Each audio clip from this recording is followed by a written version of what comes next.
அன்பார்ந்த தோழர் தோழர்களே, இன்றைய நிலைமை உயர் நீதிமன்றத்தினுடைய வழக்கு எந்த அளவுக்கு போயிருக்குது, என்னைக்கு வழக்கு வருது, இந்த வழக்குல யார் யார் இன்வால்வ் ஆகிக்கிறாங்க, இந்த பிரச்சனைகளை ஒட்டி இன்னைக்கு ஒரு பிரஸ் மீட் கொடுக்கணுன்ற உத்தேசத்துல வந்திருக்கிறோம். வழக்கு 13ஆம் தேதி வருது. இந்த மாதம் 13ஆம் தேதி வழக்கு போர்ட்டல் நம்பர் 3 அதுல வருது. நெட்டு 12ஆம் தேதி சாயங்காலம் தான் எந்த ஆளு எந்த டைம்னு சொல்லிட்டு லிஸ்ட்ல போடுவான். ஒண்ணு. ரெண்டாவது என்ன நிலைமைனா, இப்போ கோர்ட்டுடைய வழக்கு நம்ம எதிர்பார்க்கிறோம். இதுல சில இன்வெஸ்ட்மெண்ட்டுக்கு நான் கம்பெனி நடத்துறேன், நீ கம்பெனி நடத்துறேன் எல்லாம் கூட கேட்டுக்கிறாங்க. யாருன்னா நடத்துறேன் கம்பெனியை, நம்மளுக்கு என்னன்னாக்கா செட்டில்மெண்ட் ஆயிட்டு போது யாருன்னா கம்பெனி வாங்கிக்கோ, எந்த இன்வெஸ்ட்மெண்ட் எந்த சொசைட்டி யாருன்னா வாங்கிக்கோ. நாங்க முழுக்க முழுக்க கோர்ட்டு நம்புறோம். கோர்ட்டுடைய விவகாரம் என்னன்னாக்கா, இன்னைக்கு கோர்ட் என்ன சொல்லும், கோர்ட் என்ன சொல்லும், நம்மளுக்கு சாதகமா வந்தா கூட மேனேஜ்மெண்ட் சென்ட்ரல் கவர்மெண்ட் கண்டிப்பா சுப்ரீம் கோர்ட்டுக்கு போவான். அந்த சுப்ரீம் கோர்ட்ல வாதாடுறதுக்கு யார் இருக்கிறாங்கன்னா, தோழர் பாலன் விட்டா வேற யாரும் இல்லை. இப்போ தோழர் பாலன் அவர் சுப்ரீம் கோர்ட்ல கூட நான் வழக்கு பதிவு பண்ணிட்டு நான் இந்த தொழிலாளிக்காக பேசுறதுக்காக அவர் இருக்காரு. ஒரு சிலர் என்னன்றாங்க, மூர்த்தி பன்னீர் இவங்க சங்கம்லாம் நல்ல சங்கம் தான், ஆனா பாலனை வச்சு தப்பு, பாலனை வெக்கேட் பண்ணிட்டு என்கிட்ட வர சொல்லு, நம்ம ஒன்னா சேர்ந்து பண்ணலாம்னு ஒரு குரூப் என்கிட்ட பேச்சுவார்த்தை நடத்துறாங்க. நான் அதுக்கு ஒத்துக்கல. என்னுடைய வழக்கறிஞர் பாலன் தான். இன்னைக்கு கண்டெம்ட் கோர்ட் கேஸ் ஃபைல் பண்ணிட்டு அவர் தான். எங்க கிட்ட கூட துளி பைசா இல்லாத என்கிட்ட எல்லா டாக்குமெண்ட்ஸ் எல்லாம் பேப்பர் வாங்கிட்டு பண்ணிக்கிறாரு ஒரு பக்கம். ரெண்டாவது என்னன்னாக்கா, மேனேஜ்மெண்ட் அப்பீல் போய்க்கிறான். அந்த அப்பீலை வெக்கேட் பண்றதுக்கு கூட போன வாரம் தோழர் பாலன் என்ன வர வச்சு கம்ப்ளீட் டாக்குமெண்ட்ஸ் எல்லாம் ரெடி பண்ணி வக்காலத்துல சைன் போட்டு வெக்கேட் பண்றதுக்காக கோர்ட்ல சப்மிட் பண்ணிக்கிறேன். நம்ம யூனியன்காரெல்லாம் கூப்பிட்டாங்க. நான் வக்காலத்துல சைன் பண்ணதுனால என்ன சைன் பண்ணிக்கிறதுனால நான் தான் அந்த மேனேஜ்மெண்ட் போட்டு அப்பீல வெக்கேட் பண்ணோம். அப்படி வெக்கேட் பண்றது கூட 11ஆம் தேதி வரும். தோழர் பாலன் கிட்ட காலைல கூட பேசினா அவர் சொன்னாரு, இன்னைக்கு ஈவினிங் கம்ப்ளீட் டீடைல்ஸ் உங்களுக்கு தரேன்னு சொல்லிக்கிறாரு. ரெண்டு. இந்த நிலைமை என்னன்னா, பிஜிஎம்எல் உடைய எம்ப்ளாய்க்கு எஸ்டிபி எம்ப்ளாய் வீடுகளை சொந்தமாக்கணும் அப்படின்னு சொல்லிட்டு 2007 சுப்ரீம் கோர்ட்டுடைய ஆர்டர் 52 கோடி கொடுக்கணும், பிளஸ் வீடுகளை சொந்தம் பண்ணணும்னு. இன்னைக்கு இந்த பிஜிஎம்எல் நிர்வாகம் என்ன பண்றான், ஏற்கனவே நன்மதி செல்வம் இருக்கும் போது எல்லா வீட்டுக்கு ரெடி ஆயிட்டு கோர்ட் அந்த யார் மந்திரி லாஸ்ட் டைம் ஜோஷி அவரு என்ன பண்ணாரு, எல்லாருக்கும் கொடுக்குறேன்னு வந்தாரு. அவர் ஒரு ப்ராமிஸ் பண்ணிட்டு போனாரு. என்னன்னு, கோர்ட்டோடைய ஆர்டர் மீறி நாங்க மதிக்கல, கோர்ட் என்ன சொல்றது அதை ஒபே பண்ணி உங்களுக்கு செட்டில் பண்றோம்னு சொல்லிட்டு பிரகலாத் ஜோஷி சொல்லிட்டு போனாரு.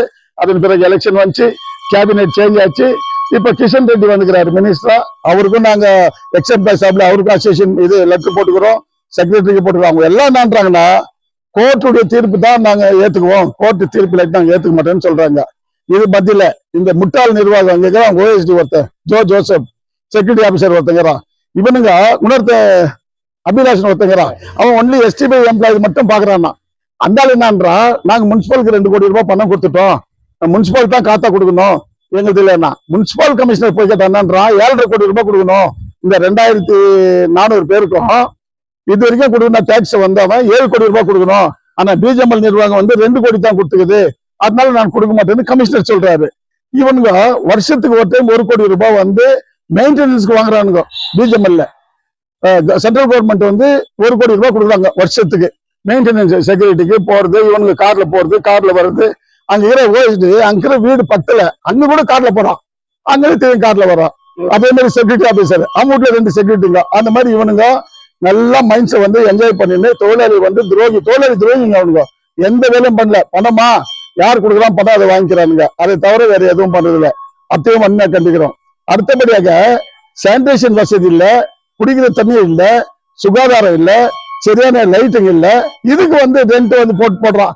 75,000 கட்டணும், 25,000 கட்டணும், 30,000 கட்டணும். அதை வன்மையா கண்டிக்கிறோம். ஏற்கனவே நாங்க அசோசியேஷன் சார்பில் முடிவெடுத்து யாருமே பணம் கட்டக்கூடாதுன்னு சொல்லிட்டு சொல்லியிருக்கோம். ரெண்ட் கட்டாதீங்க, நீ என்ன பண்றான்னு பண்ணிடலான்னு. ஆனா தொழிலாளி எல்லாம் என்ன பண்றான்னா, நம்மளுக்கு என்னடா நாளைக்கு என்ன ஆகுது பாக்கலாம்னு சொல்லிட்டு அவன் வீட்டுல இருக்கிறான். இன்னைக்கு பிரச்சனைங்கன்னு வரும்போது 2300 தொழிலாளி செட்டில் ஆயிட்ட பிறகு அண்ணாத்து எவன் வீடுக்கிறான், எவன் ரிட்டையர்டு எம்ப்ளாய்க்கிறான், ரெண்ட் கட்டாதுன்னு மேனேஜ்மெண்ட் கோர்ட் ஆர்டர் வெக்கேட் பண்ணோம். அன்னைக்குதான் அவனுக்கு அந்த கஷ்டத்தை அன்னைக்கு ஓடியாருவான் நம்ம கிட்ட. நான் அதுக்கு தெளிவுபடுத்துறதுக்காக தொழிலாளிக்கு ரொம்ப தெளிவா சொல்லிக்கிறேன். நீங்க இந்த மாதிரி ரெண்ட் கட்டுறதோ போறதெல்லாம் வேணா, நீங்க அசோசியேஷன் சார்பு வாங்க, கோர்ட்டுக்கு வாங்க, கோர்ட்டு நடவடிக்கை பாருங்க. இதெல்லாம் பார்த்தாதான் நம்முடைய பிரச்சனைகள் தீரும். அதை விட்டுறான். கார்பரேஷன் பேங்க் கிட்ட உட்காந்துக்கிறான், என்னாச்சு கோர்ட்டுன்றான். நம்மள ஒரு 40-50 பேரு தொழிலாளி 50 தொழிலாளி வந்து உணர்ச்சியோட நம்மளுக்கு கிடைக்கணும்ன்றதுக்காக வரான். மற்ற தொழிலாளிக்கு அதை பத்தி சிந்தனை இல்லை. ஏன்னா 25 வருஷம் போராடி 1 ஹவர்ல போட யாரை நம்புறதுன்ற தொழிலாளி அந்த கனவுல ஒத்துக்கிறான். ஒரு சிலர் பாதிக்கு போறான், 4 பேர் வந்தா நம்புறதுன்னு சொல்லிட்டு அவனும் விடுறான். நான் ஒரு கை தட்டினா ஓசை வராது. இன்னைக்கு சொசைட்டிங்க, சங்கங்க, எக்ஸ் எம்ப்ளாய் அசோசியேஷன் பிளவுபட்டுக்குது. யார் வந்தாலும் என்னன்றான், நீங்க எல்லாம் ஒன்னா வாழ்றான். எம்பிஆர் தான் சொல்றாரு, எம்எல்ஏ தான் சொல்றாங்க, கோர்ட்ல கேஸ் நாங்க ஒன்றும் பண்ண முடியாதுன்னு. ஆனா கோர்ட் என்ன பண்றாங்கன்னா புல்லாங் பண்ண போறான். ஏற்கனவே 9 தொழிலாளி லாஸ்ட் டைம் தோழர் பாலன் அவரு ஆர்குமெண்ட் பண்ணாரு. ஆர்குமெண்ட் பண்ணும்போது ஜட்ஜி கேக்குறாங்க, ஏன் நீங்க வந்து புல்லாங் பண்றீங்க, க்ளோஸ் பண்ணுங்கன்னாரு.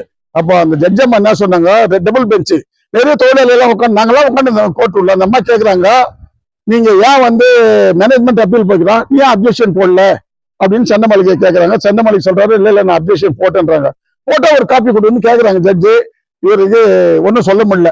அப்புறம் மறுநாள் நான் போன் பண்ணி கேட்டேன், ஏன் சார் நம்ம எல்லாம் காசு போட்டு 200 300 எல்லாம் போட்டு கொடுத்துமே, கொடுத்து கூட நீங்க வந்து அப்ஜெக்ஷன் போடுறதை விட்டு இல்ல நான் கொட்டிதுன்னு சர்க்கார் ஏன்னாகுது கொத்தில ஜட்ஜி ரிசைன் பண்ணிட்டான்னு ஏதோ சொன்னாரு. ரைட், இப்ப நான் போட்டு சார்னா இப்ப போட்டுக்கிறாரு, உங்களுக்கு தெரியாது போட்டுக்கிறேன்னு சொல்லிக்கிறேன். அது ஒரு பக்கம். இப்ப பிஜேமல் நிர்வாகம் என்ன பண்றோம்னா முழுக்க எவ்வளவு பொருளாங்க ஆகுதோ அவ்வளவு நம்மளுக்கு நல்லதுன்னு சொல்லிட்டு ஒரு நாள் கோர்ட்ல தள்ளி போட்டு வரோம். இதை வந்து நான் லாஸ்ட் டைம் கூட சொன்னேன், தங்க வயல் தொழிலாளிகள் எல்லாம் ஒன்னா சேரணும், அரசியல் தலைவர்கள் வந்து பேக்ரவுண்ட் இருக்கணும், நம்ம எல்லாம் ஒன்னா சேர்ந்து போராட்டம் பண்ணணும் தான் தோழர் பாலன் லாஸ்ட் டைம் மே 1ஆம் தேதி ஒரு கூட்டம் நடத்தும்போது சொன்னாரு. ஒரு 500 தொழிலாளி, ஒரு 1000 தொழிலாளி வாடா விதான் சௌதா கிட்ட உட்காருங்க, ஹைகோர்ட்டுக்கு உட்காரு, கவர்மெண்ட்டுக்கு தருத்தோம், சென்ட்ரல் கவர்மெண்ட் தருத்தோம்னா எந்த தொழிலாளியும் செவி சாய்க்கல. அதனால என்ன நிலைமைன்னா, நம்ம கிட்ட எப்போ ஒற்றுமை இல்லையோ அதனால பிரச்சனைங்க லேட் ஆகின்னு போயிட்டு இருக்குது. இப்போ ஒரு சின்ன ஒரு எக்ஸாம்பிள், ஒரு மைன்ஸ் எம்ப்ளாய் அந்தோனி குரூஸ் ஒருத்தர் இருந்தாரு. அந்தோனி குரூஸ் போது அவர் தான் பணம் ரெண்ட் கட்டாரு, அவங்க தான் பண்ணிக்கிறாங்க. மின்னலா தேவின்னு சொல்லிட்டு ஒரு அம்மா அன்ஆத்தரைஸ் பர்சன்ட் ரயில்வே தொழிலாளி, அவங்க அன்ஆத்தரைஸா ஆக்கிய பண்ணிக்கிறாங்க. கோர்ட்டில் வந்து 2 பேரும் போடும்போது கோர்ட் வந்து டிஸ்மிஸ் பண்ணிடுச்சு, யாரும் சரியான நடவடிக்கை வரலன்னு கோர்ட் வந்து டிஸ்மிஸ் பண்ணிச்சு.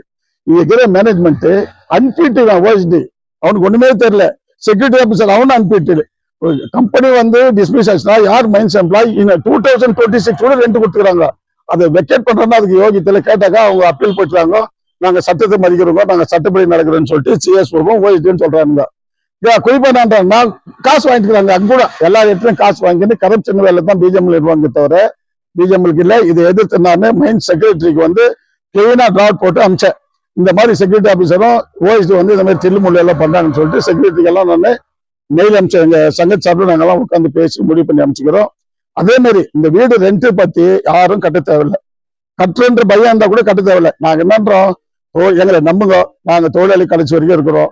நாங்க வந்து எவனுக்கோ போய் குலாமாவோ எவங்கிட்ட போய் காசு வாங்கினோம், எவங்கிட்ட பணத்தை வாங்கினோம், எங்களுக்கு அந்த மாதிரி தொழிலெல்லாம் அந்த மாதிரி எங்க ஆளுங்க யாரும் செய்யறதுல நேர்மையா தொழிலாளிக்கு நியாயமான முறையில போராடிக்கிறோம். இன்னைக்கு சொந்த பவன்ல எந்த அசோசியேஷனும் வரதில்லை, எக்ஸாம்பிள் அசோசியேஷன் இல்ல, சொசைட்டில யாவனா வந்து இவங்க செய்யற தில்லுமுள்ளு வேலை நாங்க எங்க சங்கம் தான் போய் கேட்கணும்னு தெரியல, வேற யாரும் இல்லை. அந்த ஓஎஸ்டி என்ன சொல்றா, எனக்கு கன்னடா தெரியாது, நீ வந்து இது ஹிந்தி இல்லாட்டி இங்கிலீஷ்ல பேசுன்றான். உடனே ரட்சண வேதிக்கை எடுத்துன்னு போயிட்டு அங்க வந்து நாங்க சொன்ன பவன்ல போராட்டம் பண்ணோம். உங்களுக்கு எல்லாம் தெரியும். இந்த மாதிரி குழப்பத்துக்கெல்லாம் தீர்வு என்ன இருந்தாலும் 13ஆம் தேதி கோர்ட்டுடைய நிலைமை கோர்ட்ல தான் வரும். இங்க நம்மளுங்க என்னன்றாங்கன்னா எக்ஸாம்பிள் அசோசியேஷன் இருக்கிறவங்க கூட அவங்க என்னன்றாங்கன்னா அட்டார்னி ஜெனரலாம், யாரு சென்னமாளிகை அட்டார்னி ஜெனரலாம் இவரு நம்ம கே ராஜேந்திரன் 1997 ஏதோ பஸ் விட்டாராம், கம்பி கட்டுற கதையெல்லாம் சொல்லுங்கிறாங்க. இப்ப என்ன நடக்குது, இப்ப தொழிலாளி பிரச்சனைக்கு என்ன ஆகுது, கோர்ட்டுடைய நடவடிக்கை என்ன ஆகுது, அத்தை சொல்லுங்கடாமா, அத்தை விட்டு நீங்க வந்துருங்க, நீங்க பாலன் கிட்ட கேஸ் வித்ரா வாங்கிக்கொண்டெல்லாம் பேசுறாங்க. நாங்க எந்த காரணத்தை கொண்டோம், எங்களுக்கு கடைசி வரைக்கும் லீகல் அட்வைசர் தோழர் பாலன் தான். தொழிலாளி புள்ள அவர், அவங்க அப்பா அவங்க வைடிங் டிரைவர், அவர் இன்னைக்கு வழக்கறிஞர்னா கர்நாடக மாநிலத்திலே ஒரு கிரிமினல் லாயர்னா தோழர் பாலன் யாரும் இல்லை. அவங்க என்னன்றாங்க, பாலனை வந்து வித்ரா பண்ணிட்டு என் கூட வாழ்றாங்க, நாங்க யாருக்கும் போக தயாரில்லை. எங்களுடைய பிரச்சனைகளை வந்து எங்களுக்கு முழுக்க தொழிலாளிக்கு நல்லது பண்ணோம், மேனேஜ்மெண்ட் எதுக்கு தான் வேலை எங்களுக்கு.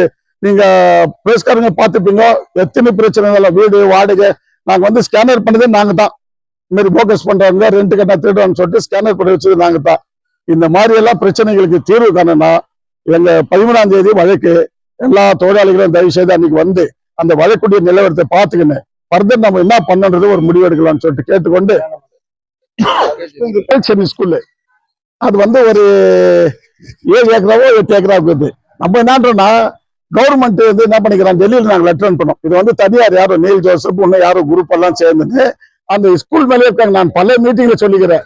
நான் என்னன்ற தி எக்ஸ் ஸ்டூடெண்ட் தாசில்தார், அவனுக்கு போலீஸ் சூப்பரண்ட் போட்டுக்கிறாங்க கமிட்டியில, ஓஎஸ்டி போட்டுக்கிறாங்க, தாசில்தார் எவனை பழைய ஸ்டூடெண்டா 88 பெஞ்ச், அப்புறம் இந்த ஜனார்தன் ஹோட்டலுக்காரன் எவன் ஒண்ணு சேர்த்து கமிட்டின்னு பண்ணிக்கிறாங்க. நான் என்னன்ற கவர்மெண்ட் ஆஃப் கர்நாடகா நான் நடத்த முடியலன்னு சொன்னா எங்க எக்ஸாம்பிள் கொடுங்க, நாங்க நடத்துறோம் ஸ்கூல்ல. வேற யாருக்கும் நாங்க விட்டு கொடுக்குற மாதிரி இல்லை. நாங்க அது மேல கூட ஸ்டே பண்றதுக்காக ரெடி பண்ணிக்கிறோம். அது வந்து அதிகாரப்பூர்வமா எங்களுக்கு வரல. ஏதோ நெட்லயோ ஒரு போன்ல வந்து வாட்ஸ்அப்ல அனுப்பிச்சுக்கிறாங்க, யார் யாரு செக்ரட்டரி, யார் பிரசிடென்ட், யாருன்னு. அதெல்லாம் வந்து நாங்க பாக்குறோம். எங்களது எக்ஸாம்பிள் அசோசியேஷன் எந்த எங்களுக்கு செட்டில் ஆகுறதுக்கு துணி கூட நாங்க எதுவும் கொடுக்க மாட்டோம், எந்த கமிட்டிக்கும் அலோவ் பண்ண மாட்டோம். செட்டில் ஆகிட்டு பிறகு கவர்மெண்ட் அப்ரோச் பண்றோம். கவர்மெண்ட் அப்ரோச் பண்ணலாம், எக்ஸாம்பிள் என்கிட்ட கொடுங்கன்னு சொல்லிட்டு கேட்கிறோம். இந்த ஸ்கூல் பிரச்சனை இப்படி போயிருக்குதுங்க. அதனால கேட்கறதுக்கு எந்த லீடரும் வரலங்க, எந்த அசோசியேஷனும் வரல, எந்த சொசைட்டியும் வரல. ஏன் அப்படி கமிட்டி பண்றீங்க, ஏன் இந்த மாதிரி பண்றதுக்கு யாவனும் இல்லை. அதனால வேண்டி எங்க தொழிலாளியுடைய பிரச்சனைகளுக்கு இறுதி தீர்ப்பு வர வரைக்கும் நாங்க இன்னைக்கு எல்லாம் 65-70 வயசு வைக்கிறோம். யாரு என்ன ஆகும் தெரியாது. தினம் தினம் 4-5 போஸ்ட் ஓட்டுறாங்க சர்க்கிள்ல. மனுஷன் ரொம்ப வேதனையாக்குது. இப்ப நம்ம ஆனந்தன் ஒருத்தர் என்டி பிளாக்ல அவரே இறந்துட்டாரு. மார்க்கெட்டில் 2 பேர், தினம் தினம் ஒரு நாளைக்கு 5 பேர் 6 பேர் இறக்குறாங்க.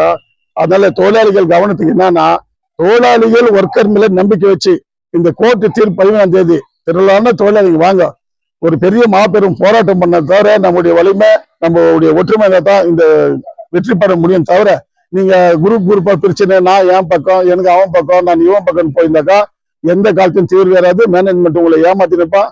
அதுக்குள்ள ஒரு தொழிலாளி இப்போ 900 சேர்த்துட்டான், இன்னும் கொஞ்ச நாள் போனாக்க இன்னும் தொழிலாளி சேர்த்துருவான்.